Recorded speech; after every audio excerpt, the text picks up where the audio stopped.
Hello. People here. Zeke, I believe you have everybody from the board in attendance already.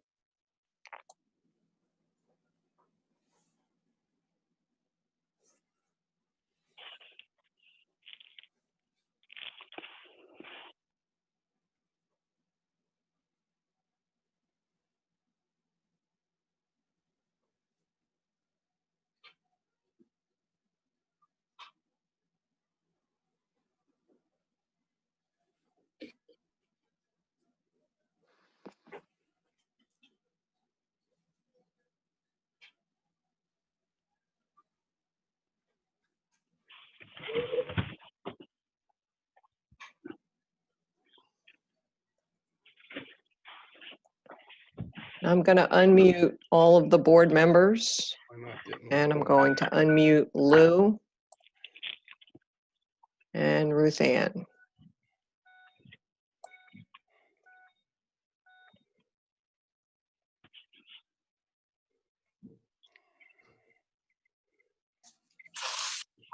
Hello. Hello. Good evening. Thank you, Sonny. Hello. Hello. Hello. Why I am not getting any. Yeah.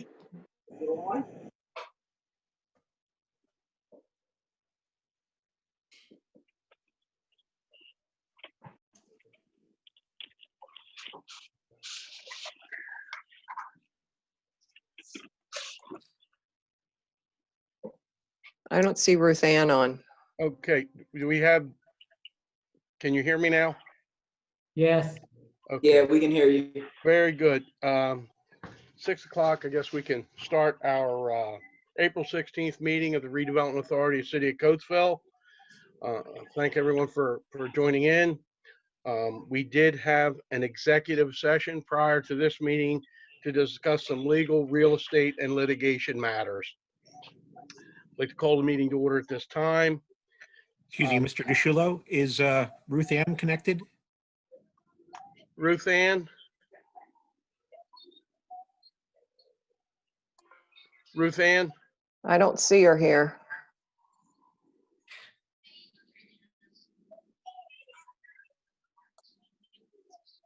I would suggest pausing for a moment, Mr. Chairman, while we connect Ruth Ann, since she's going to be taking minutes. That's fine.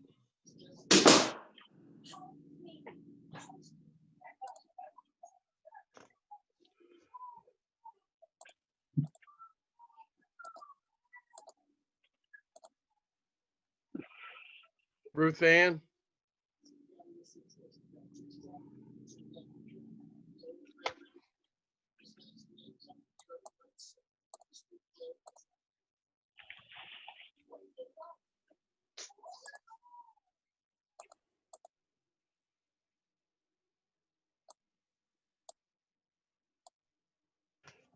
I don't know where.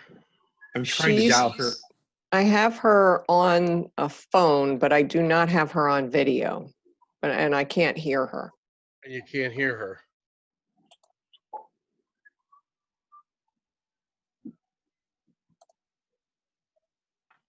I'm on there, but it's saying I'm muted. Okay. Did you hear that? I did. Sonny? I did. But we can hear her now. Okay, Ruth Ann, you can hear us? Yeah. Okay. We had executive session, legal, real estate, and litigation was discussed. I'd like to call the April 16th meeting to order. First thing we need to do is we have minutes. Gentlemen, minutes are in your packet. Questions, additions, deletions to those minutes? If not, could I get a motion, please? Joe, I think the only thing is might be minor. I just think the time has to be changed. It says 8 p.m. It says Chairman DeSciullo opened the meeting at 8 p.m. Okay, yeah, the first line, it should be 7 p.m., right? Wasn't it 6? Or, yeah, we did that one at Yeah. 6 last time. Yeah, that was Right. at 6. And I also, up at the top, we should change that to 6, March 30th, 2020, 6 p.m. And open the meeting at 6 p.m. Thank you, Joe. Any other questions, comments? Could I get a motion? I'll make a motion to approve the minutes. Thank you, Tyrone. Could I get a second? I'll second. Thank you, Jack. All those in favor? Aye. Aye. Opposed? Thank you. We have some accounts payable, which Ruth Ann has prepared for us. They are listed in the packet.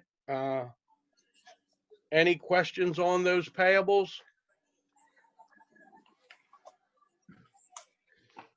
I would make a motion to pay them. I'll second that. Thank you, Ricky. All those in favor? Aye. Aye. Aye. Aye. Opposed? Thank you.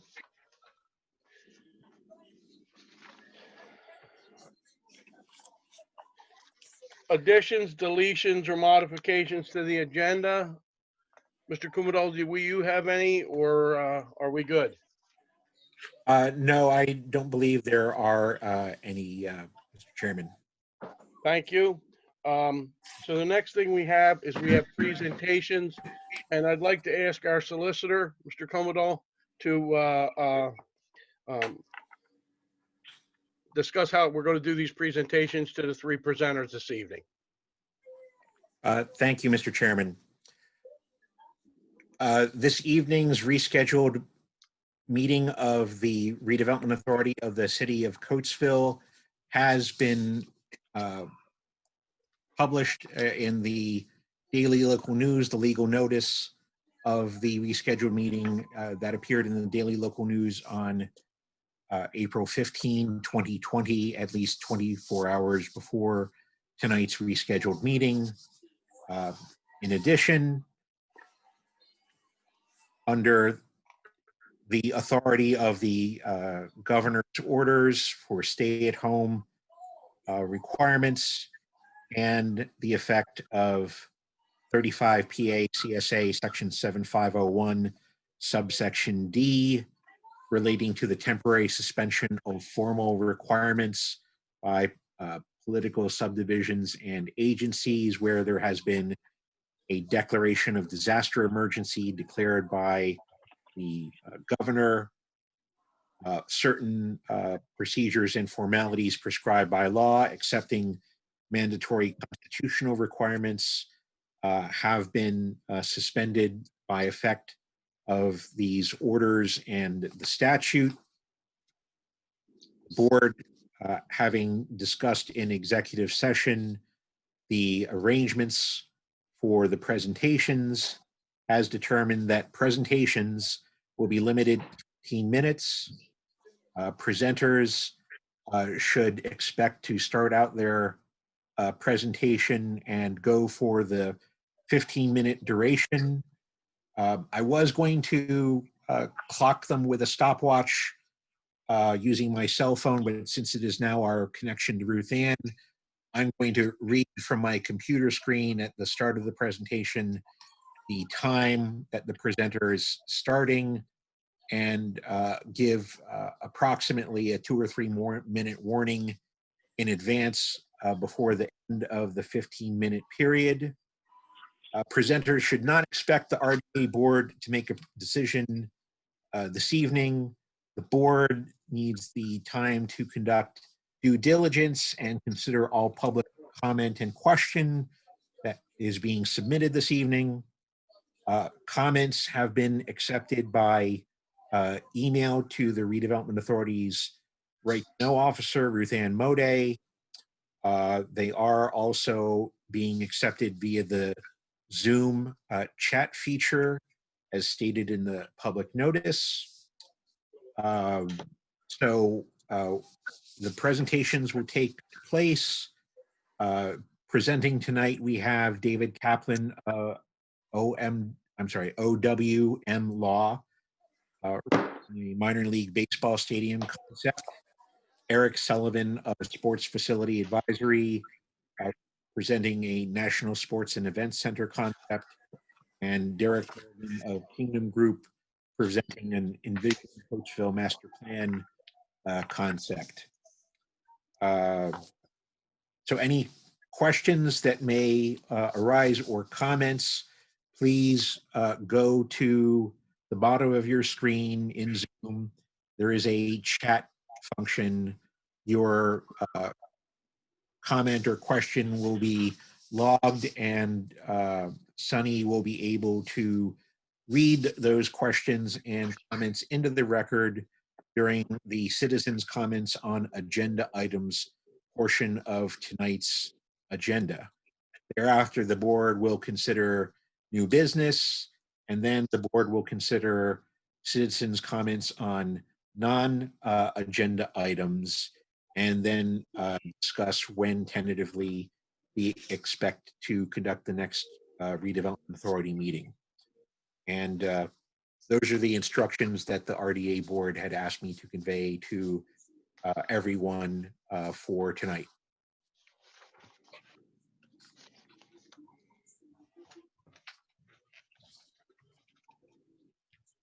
So with that, Mr. Chairman, I have on my computer 6:11 p.m. If Attorney Kaplan be unmuted so that he can deliver the first presentation. Okay. Thank you. I've had the privilege of meeting with city council members and several members of this group at the York site visit back in last spring. I appeared with Howie Bedell last August, I believe the 11th, when we had hoped to receive an endorsement for the project. My understanding is that as of late January 2019, both the city and the RDA gave an informal support to the idea of the stadium project. And based on that,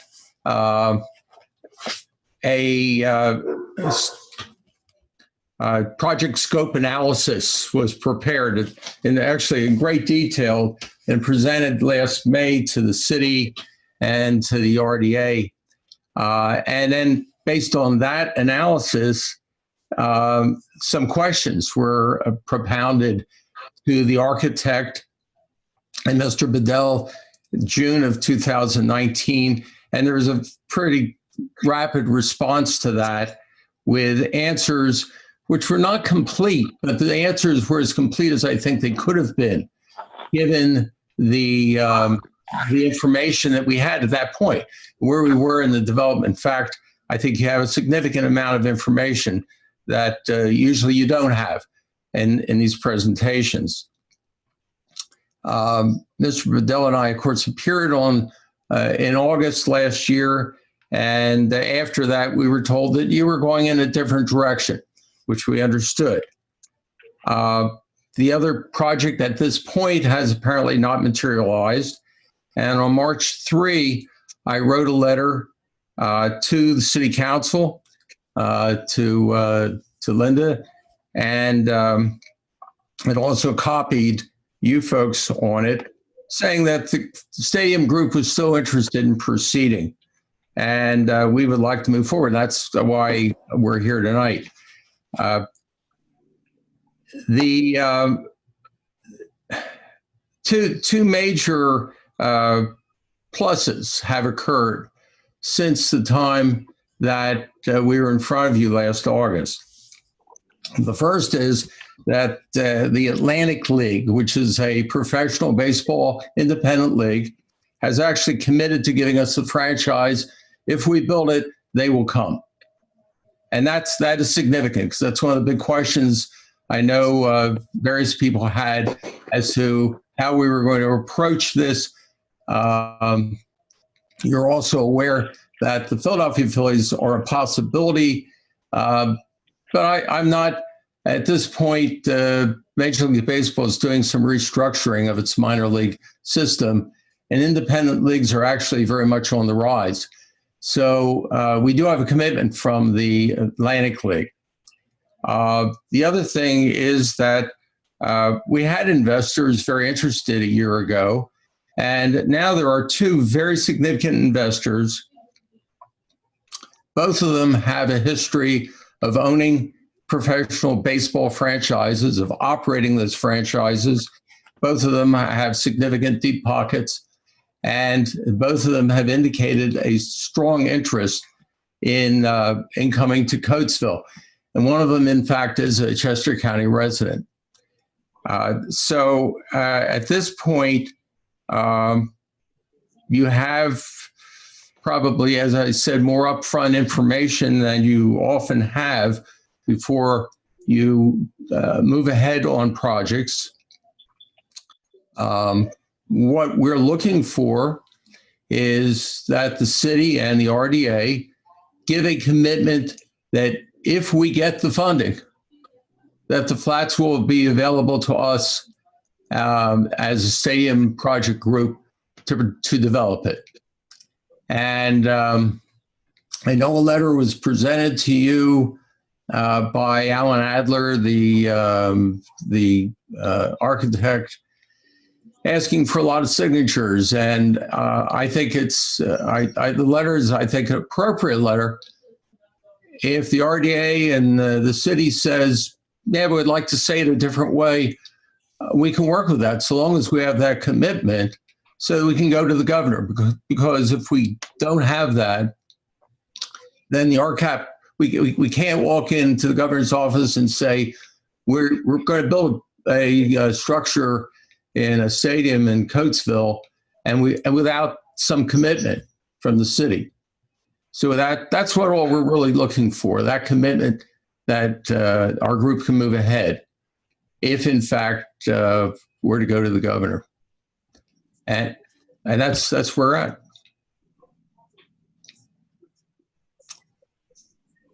Any questions at this point?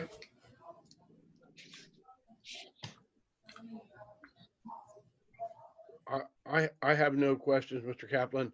I think it's the board's intention to take all the information that we receive from presenters this evening, analyze it, digest it, and then submit questions to the presenters which may arise during our due diligence, during our investigation into the various projects.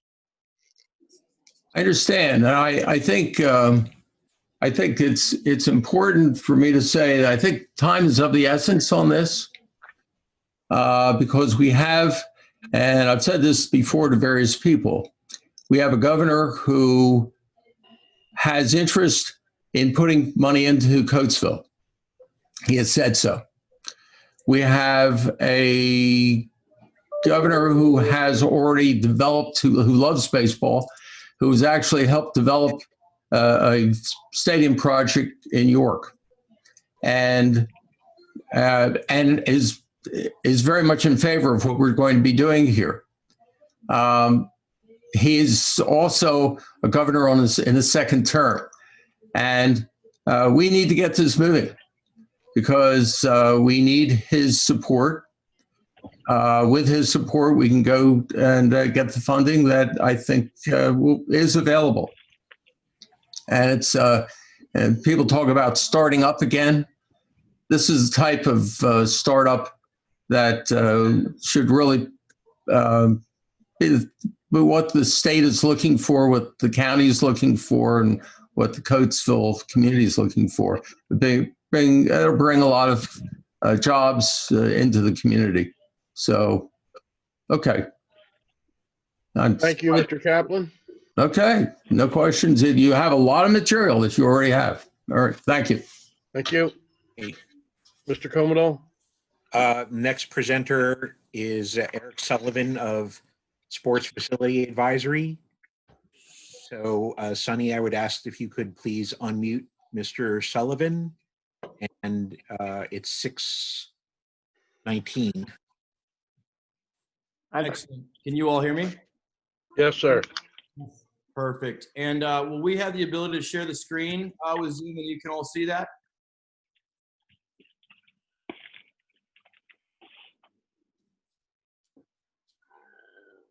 I'm hopeful. Yes. Yes.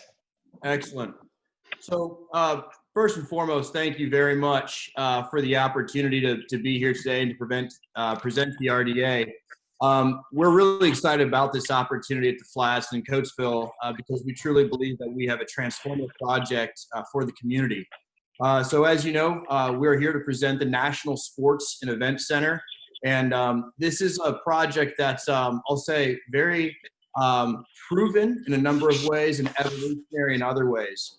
We're proposing a 160,000 square foot facility. This is a multi-function facility that will be home to traditional court space, fitness space, event space, and then also feature the home of a very unique velodrome. As you know, that's for indoor cycling racing. That will be cross-utilized as a 2,500-seat multi-purpose stadium. And I think what is really important here and what we're going to demonstrate is that we have a track record for helping to develop these types of facilities. Just a little bit about who we are and what we do. To cut right to the chase, this is all we do. I'm one of the partners of SFA and SFM, and we've supported over 2,000 communities. We've done over $10 billion of planned and developed assets, and we currently operate the largest network of privately operated sports venues in the nation. And last year, we had over 25 million guest visits alone in our venues. We're the only strategic partner to the International Council of City Managers and Mayors Association. We're one of the founding partners to the Aspen Institute Project 2020. And what hopefully we can demonstrate to you tonight is one, our excitement for the project, the impact that we believe this project can have for Coatesville and for the community, and also that we have a recipe to make this happen. I think at this point in the project, that's probably most important. Just to demonstrate that, again, what we're talking about is not some idea or something that we haven't done before. It's a proven process. As I shared, SFM is the largest network of privately operated facilities in the country.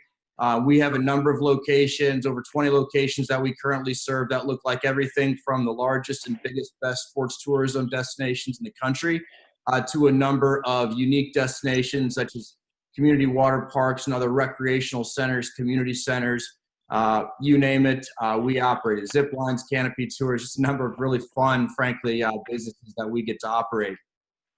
Just to give you an example, you know, the types of facilities that we're talking about, we opened Myrtle Beach in 2015, currently generating over $20 million of annual economic impact per year. We developed Rocky Top Sports World in Gatlinburg, Tennessee, 2014, still continue to manage both these venues. We developed that facility for approximately $30 million. We're doing over $30 million a year in direct economic impact. We crushed it last year. We're up over $45 million in direct economic benefit. The Hoover Met Complex, we opened in 2017. We operate this venue on behalf of the community. In addition to having an extensive indoor venue and field house, we also have an outdoor stadium that we operate. We have an RV park that we operate, and we do a huge amount of community give back related to the number of free hours that we provide to community organizations, schools, and park and recreation programs during the week to the tune of 60% of our available inventory. Rocky Mount Event Center in North Carolina is a great example of a transformative project where this was part of a downtown redevelopment funded with new market tax credits and a blend of public dollars and private dollars with a health and wellness partner. Very great example of a facility that can duplicate as both a traditional sports venue and also an entertainment venue where we can see different things, everything from public engagement, civic events to small scale concerts and events, you name it, very adaptable type of facility. This facility is very exciting. We opened this year. This is a great example from a financing perspective of the model we're talking about. There were a tremendous amount of private resources that went into this facility to open, and it's open adjacent to a theme park, which is certainly there to drive room nights. It's open adjacent to a health and wellness center, and then also to outdoor baseball diamonds. And this facility is projected to do over $20 million a year in annual impact. And I think that's great to talk about economic impact, but we also have to just talk about the fiscal responsibility of running venues day to day. This is probably small on your screen, so you can't read every number, but if you're able to focus on the very rightmost column on your screen and you go to the NOI, net operated income, probably the most important number that you'll see on these two slides. Essentially what this is are 3 examples on this slide, 2 on the next, of facilities that we came into and that we came in during a struggling time. They were financially not achieving the goals that they hoped to achieve. And so in these different cases, we were able to come in and achieve just tremendous bottom line results. And what you can see is that the net change in the first venue, over $1.6 million to get it from the red to the black. The next venue, almost $1 million, again, to get to the red from the black. In this third venue, we got it to an almost self-sustaining model from where it was currently eating $750,000 a year. You can see on the fourth example here, we took it from a net gain to an increased net gain. And then last but not least, probably my favorite example, because I was heavily involved in this project myself, was facility number 5, where they were largest at-risk concessionaire for the National Park Service, losing almost $2 million a year. We did a 2.3 net change impact to that venue and got it to over almost $500,000 in the black. So that's just to demonstrate the results that we've been able to achieve as an organization with our proven methods. And I think what's most important probably right now is what's happening in the industry. And so based on this explosion in youth sports, now COVID-19 all aside, this is a very serious time. We operate 26 venues that right now we are currently working very hard to mitigate the losses from the temporary closure. We're looking at the comeback strategy for how we come out of this and have a continue to make a positive impact on the communities that we serve and the people we employ. And so what we really believe is that sports aren't going anywhere. Recreation isn't going anywhere. Fun and play and healthy things for families aren't going anywhere. And so what's really important about this transformative project for Coatesville is that you're still at the crest of the wave. You're still at the upswing of this opportunity for the venue to make a really big impact related to the explosion in youth sports. So right now, we're an $18 billion industry, expected to go to $30 billion in the next 2 to 3 years. And that's not according to us, that's according to independent studies from Wintergreen Research. Likewise, with the integration of cycling to this project, what's really interesting about this from my perspective is that if you look at the global spectrum, you have over 1 billion cyclists. If you look at cities in Europe and emerging large metropolitan areas in Asia, you have velodromes in almost every community. They haven't caught on here yet, and that's because of a lack of programming.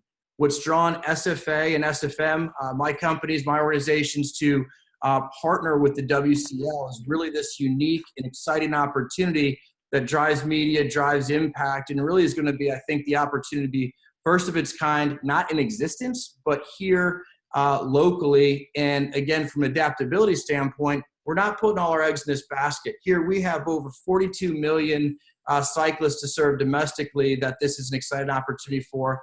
But it also cross-functions as 20,000 square feet of programmable court space or 30,000 square feet of event space. One of the big interesting pieces with this as well is developed that there's content. And with the content, Team Track has proven in a couple of events that this can be successful. There's a media outreach and truly has a global reach that we want to bring to Coatesville. And I think just to skip ahead to what's most important right now is that from the plan that we've put together, we're talking about, again, probably 160,000 square foot venue that can morph and adjust with the actual design. If given site control, we would enter into that next phase of design. And what is most important from here is that we really do have a funding strategy to go forward and put together a capital model that the way that we've done that in the past, when we support over $10 billion, these types of planned and developed assets, is an integration of a number of different partnerships and different stakeholders. So with activated capital and with the WCL and with our organization, we're going to be bringing the resources that will not only make this viable from a sports, recreation, and event space, but also looking at the opportunity to really make the social impact from a overall focus on the community. So we're talking about family entertainment, We're talking about bringing different art programs and different educational art programs to the community, youth and public fitness programs, and then certainly the different opportunities for leagues, camps, clinics, after-school programs, summer camps, the things that really, when school's out, we're in, we want to be able to create play in the community. That's really the impact and the focus that we're talking about, and really multi-generational.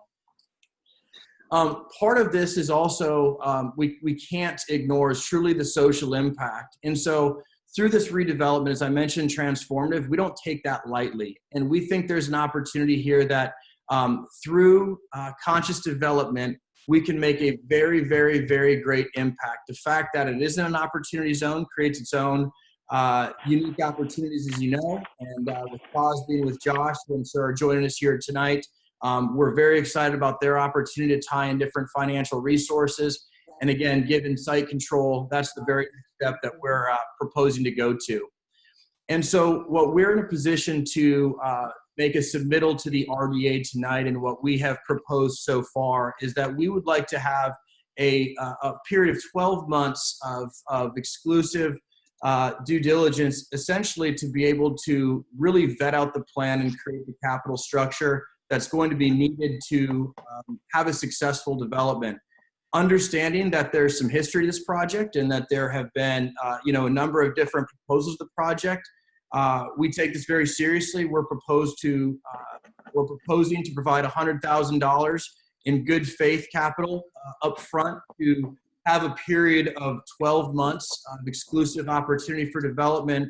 And what we would do with the $100,000 good faith is we would set milestones that we would commit to, that the RDA would need to see progress as it relates to site planning, as it relates to partnership development, as it relates to communications, certainly with all of the council members, with the RDA, with the community leaders who have to be on board for this to be a success. We can bring all the capital, we can bring all the great projects and experience that we want to the table. But if it's not bought into, and if we don't have the political will, if it's not the right thing for Coatesville, and we all collectively believe in that, we're gonna struggle to get something done. And so what we're hopeful is that by making what we think is a very fair offer to the RDA, we can have a period of performance with checks and balances, with milestones, for us to put the proven process we have in place to bring the remainder of financing that we need to this project. And I think I'm nearing the end of my time, so I'll pause there. And certainly we've done our due diligence, pro formas, economic impact analysis, feasibility reports, market research. We've submitted a simple overview of what we're proposing, but we have all the backup data, all the depth of research that you can imagine to support this concept. And we're really excited again for this opportunity, and thank you very much. Okay, I have 1 minute left in your remarks if you have anything else to close out with. Not unless there are questions specifically for me. Mr. Thank you Chairman, thank you for the presentation, and I'll turn it back over to Mr. Kumadal. okay, that would leave Derek Morgan of Kingdom Group. If you could please unmute him, Sonny. And I have 6:33 on the clock. Cool. Can everybody hear me okay? Yes, sir, Derek. Yeah. Well, thank you. I want to take the time just to say thank you for everyone for joining this call. I know it's been a very stressful, uncertain time over the last couple of weeks. I myself been, trying to adjust, and I know everybody else is as well. So I want to take the time to say thank you for everyone for joining. What we're going to do is just really go through the vision for Coatesville. A lot of you on the call know, where my heart is, and this is my hometown. This is where I grew up, and this is where I want to come back to, create a positive impact in the community and really do that. And so over the past few months, we've been currently, developing the plans for the flat site. And I, really want to take the time as well to say thank you for the flexibility and the patience on the city's behalf as we develop our plan and continue to progress. And so I'm just gonna go through a couple of slides here and just kind of paint the picture for you guys. As you all can see here, those who are familiar with the site, Coatesville is, a steel town. It's an old steel industry. That's what the bread and butter was for many decades. And what we are considering and kind of the way we're designing this project is giving a nod to the history of Coatesville. The thing that we want to do is remain authentic to the fabric that really what Coatesville represents. The last thing we would want to do is plop something on the flats that has no tie to the community. It looks out of place, and you're kind of wondering, what it's doing there. So we're taking that into consideration and being very intentional about how we put this thing together. And now as you go to this next page, obviously we've been under site control. We've been in site control of the flats for the last several months and have been developing this due diligence and creating a clear picture on the path forward. And really what we've kind of landed on from numerous conversations with county commissioners, city council, RDA, city officials, nonprofits, all the different stakeholders. When we say social impact, we really mean that. So when we come into an environment like Coatesville, the last thing we would want to do is do a top-down type of investment, right? It may be the quickest, streamlined, most efficient way. However, we want the community to feel like they have a seat at the table and they feel like they have a voice. And so over the past several months, we've been conducting our due diligence, talking to all of the different stakeholders in the community, understanding what their needs are, what their pain points are, and really putting together a very practical and feasible plan. And as it relates to the flats, we realize essentially whoever has the flats has the direction and the trajectory of Coatesville. We do not take this lightly. We feel very responsible for the direction, and we can't miss this chance. So we've been diligently sinking our time, resources, energy, relationships, networks, all these things into this project, and we have been making significant progress.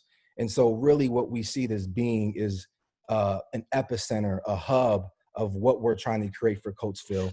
And we've essentially taken this time over the past several weeks to double down on the mission going forward, even amidst the uncertainty. And so what we're essentially requesting is a 6-month due diligence period to continue on the different evaluation, site planning, environmental zoning, all these different things that the due diligence would consist of, while putting together a plan that's very feasible for the city. And as we take a second here to look at our ethos is really about empowerment, empathy, ownership, inclusiveness, and access. We hear a lot of double bottom line returns being thrown out there, but this is essentially, what makes up our DNA. This is what we're about, and we're very intentional about it. As you can see here, we've been amassing a very robust team of experts and experience to really shelter and shepherd this process along, from Gensler to Howard Buffett to Norm Gill to Hankin to D.L. Howe to Joyce. And so we've really created this complex team that we feel very confident to execute upon the vision. And as you can see here, over the last several months, there's been a lot of ongoing processes that have been taking place, and we continue to progress through the due diligence. As we transition to the site, I've seen a lot of pretty pictures. I've seen a lot of things that are around the country, but we're talking about Coatesville. This is the flat site. We understand what we're dealing with here, and this is very unique to Coatesville and where it sits and how it's situated. As you can see, we're pointing out the proximity. This is as close as you can get to Main and Main. We all know the flats is prime real estate in Chester County, and we have to have the highest and best use for this land. And so as you look at the Coatesville train station, the proximity, 5 to 10 minute walk, depending on how long your legs are, is very close to a central transportation point in the city, and is very vital. As you can see, right in the middle of the corridor, the commercial corridor, a lot of complementary developments going on. You got Sue Springsteen with Nth. You got the Petras going on, doing some things over there. Hopefully that everything, complements each other and we all feed off of the activity in the development environment in that area. Flood zones. I'm going to take a second here to talk real big picture. You see all this orange right here. These are all the facilities that have been used by ArcelorMittal, and most are underutilized. So as we focus on the flats, we can't negate the bigger picture here. We see this being a repurposed area of the city that could be a cultural and recreational hub that continues to emerge. So if we want Coatesville to be, the Westchesters, the Phoenixvilles, the Kennett Squares of the world, it's going to take a real grand vision to get there. However, we feel that the flats is step one to creating this, to create rebranding and recreating this, the trajectory of Coatesville. And so as we start to dial in here to the site, you're going to see our massing plans our site planning strategies from vehicular circulation to pedestrian circulation and how all of these elements relate to the program. And so as you can see, we've very much so utilized this whole site. The flats is 23 acres, but given the floodways and the parking requirements, you have to be very intentional with what you put on this land. So as you can see here from the program, phase one, you got the field, you got the field house and events, you got the basketball courts, and then adequate space for parking. But if you look over here on the right, where it's numbers 6, 7, 8, 9, 10, we see this as being a phased development.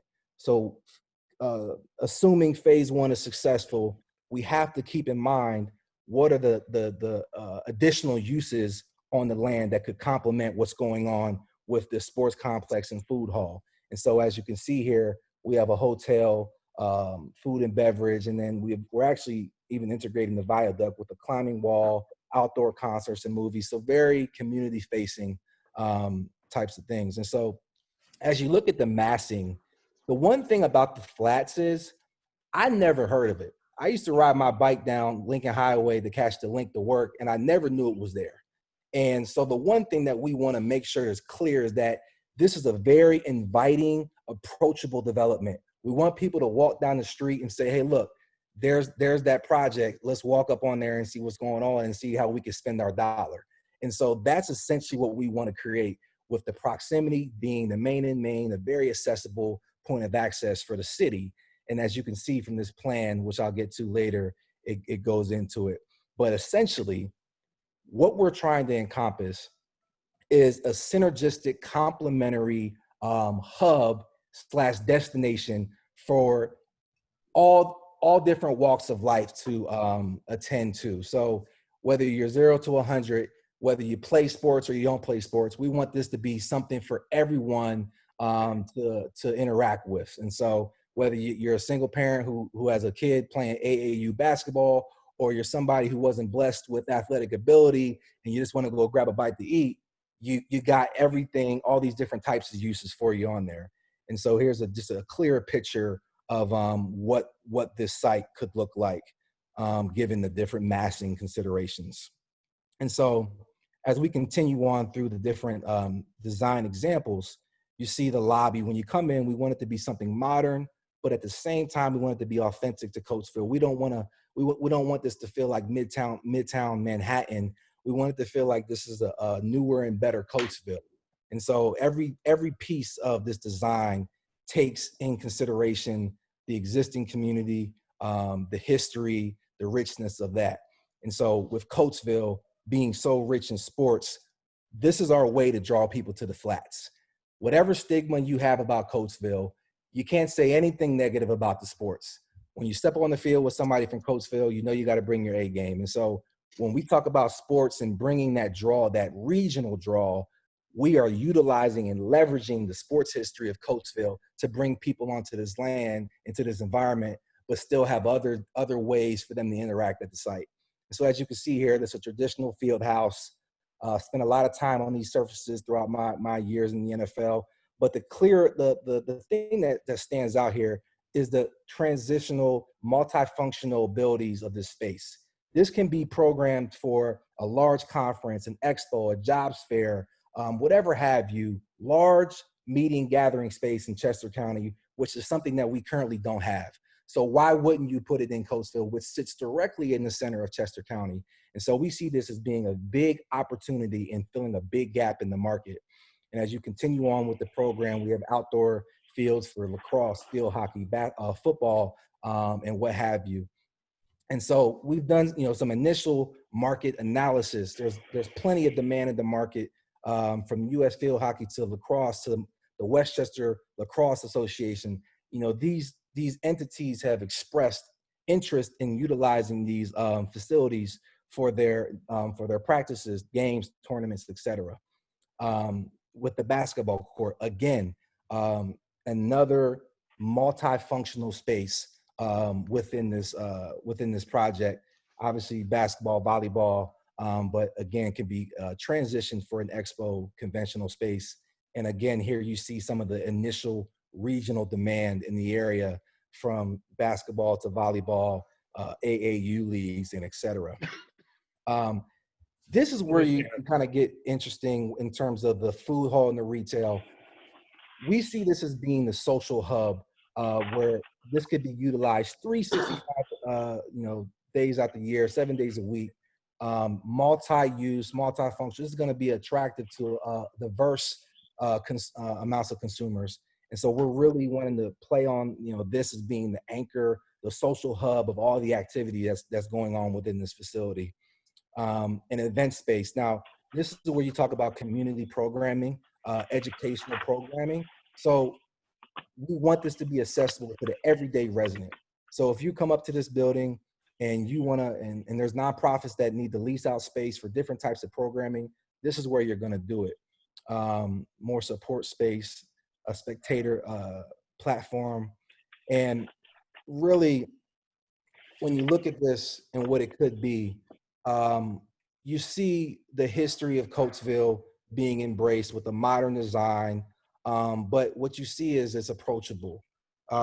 It's very inviting. It's something that's going to stand out in the community, and it's going to be something that sparks really a genesis of development and evolution in the city of Coatesville.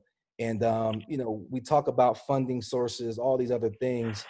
We've spent a significant amount of money into developing the plan to date. And, I know there's a lot of things that, are speculative in terms of public funding and getting investors and debt financing.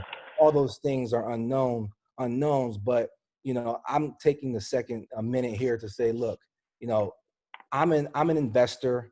I'm a developer. These are things that I'm embarking on in my second career. I've taken good care of my money.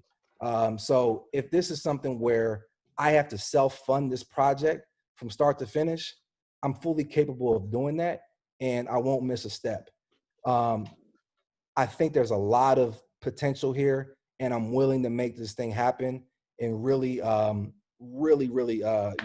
thank you guys for the opportunity. I feel like we've amassed the team to take us to the next step. And we're looking forward to, hearing from the city and on hearing back for next steps. Hey, Thank thank you. That's time, Mr. DiSciullo. Thank you, Derek. We appreciate the information.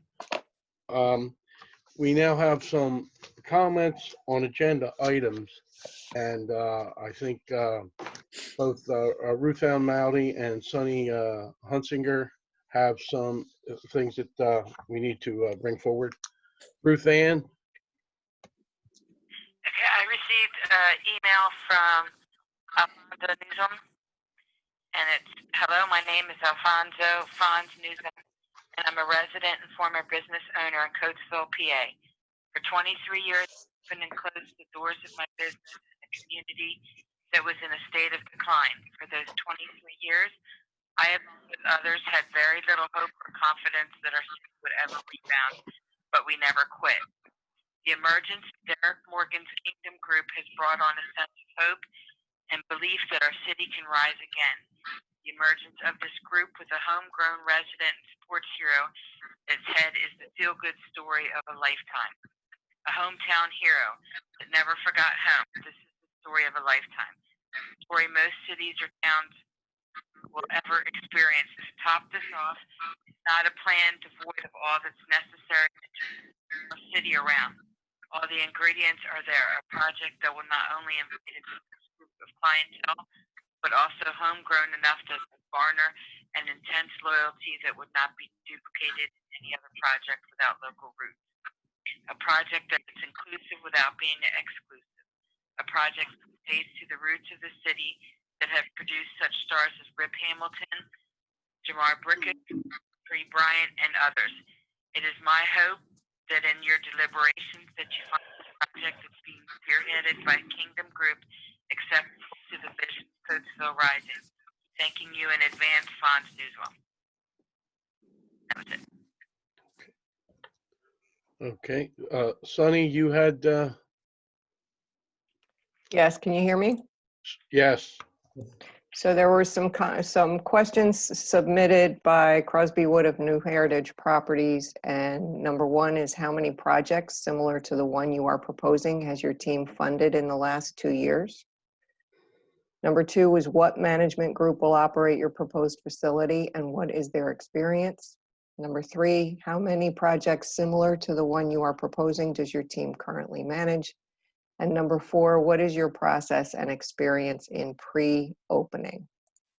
Those were submitted earlier and there are no other comments in the chat. If they come in the next few minutes before you close the meeting, I'll make sure I let you know. thank you.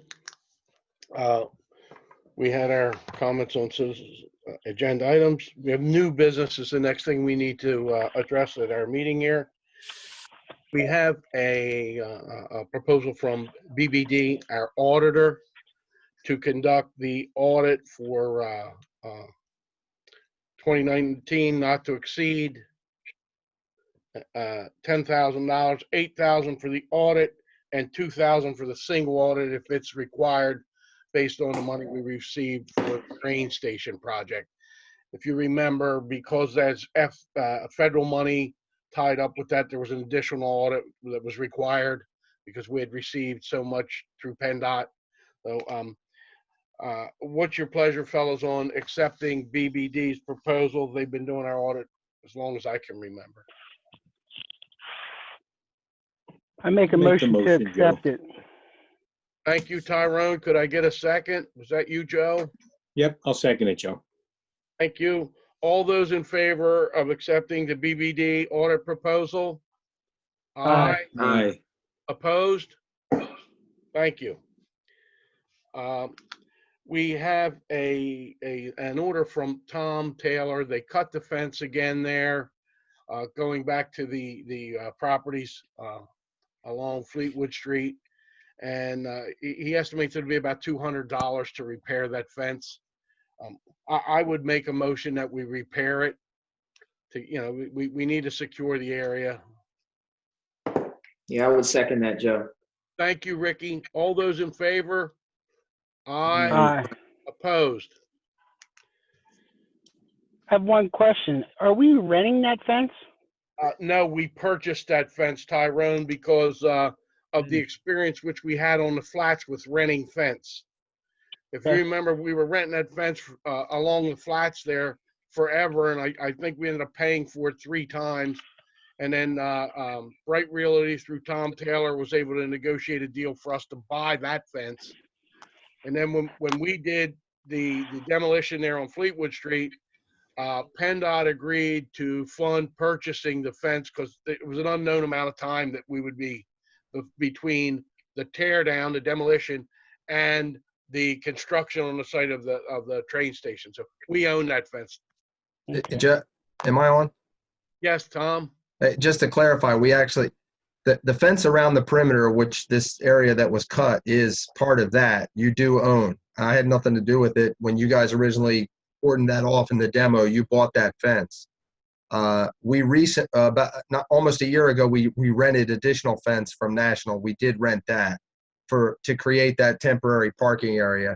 So 4th Avenue. Yeah, so part of it around the temporary parking is rented. Everything around the perimeter you own. And so what we actually were fixing is around the perimeter. Thank you for clarifying that, Tom. Okay, I don't see any other new business here. Citizens' comments on non-agenda items. Nothing on chat. Ruth Ann? Nothing on my, nothing, I haven't received any emails. Well, thank you. This is the most people I've ever seen at an RDA meeting, even at a virtual meeting. I mean, I don't think we've ever had this big an audience. I appreciate the interest. It certainly shows that people are interested in what's going on. We as a board intend on doing our job, trying to do as much due diligence as possible on these three proposals. Our next meeting is tentatively scheduled for May 18th. We're trying to get back to our normal third Monday of the month schedule.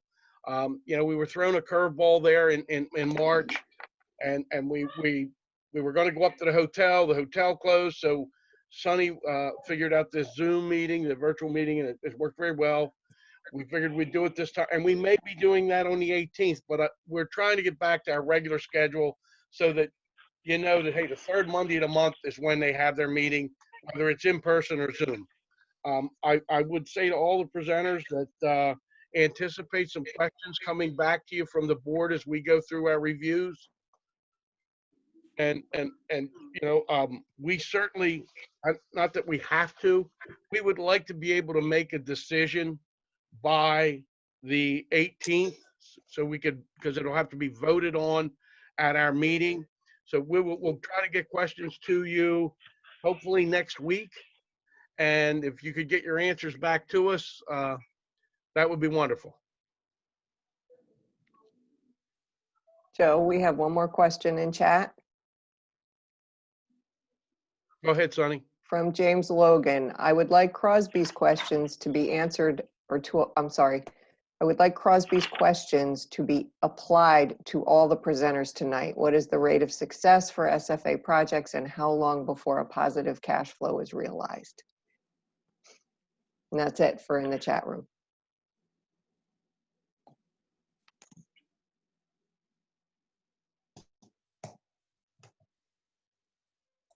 Okay. Is James looking for us to discuss that now, or is that something he would like the RDA board to consider? Just entered into the consideration. We certainly will do that, and I'm sure as part of the RDA's deliberations, we are going to want to include James as city staff and Linda as council, because if we don't have everyone on board, we're not going to have a successful project.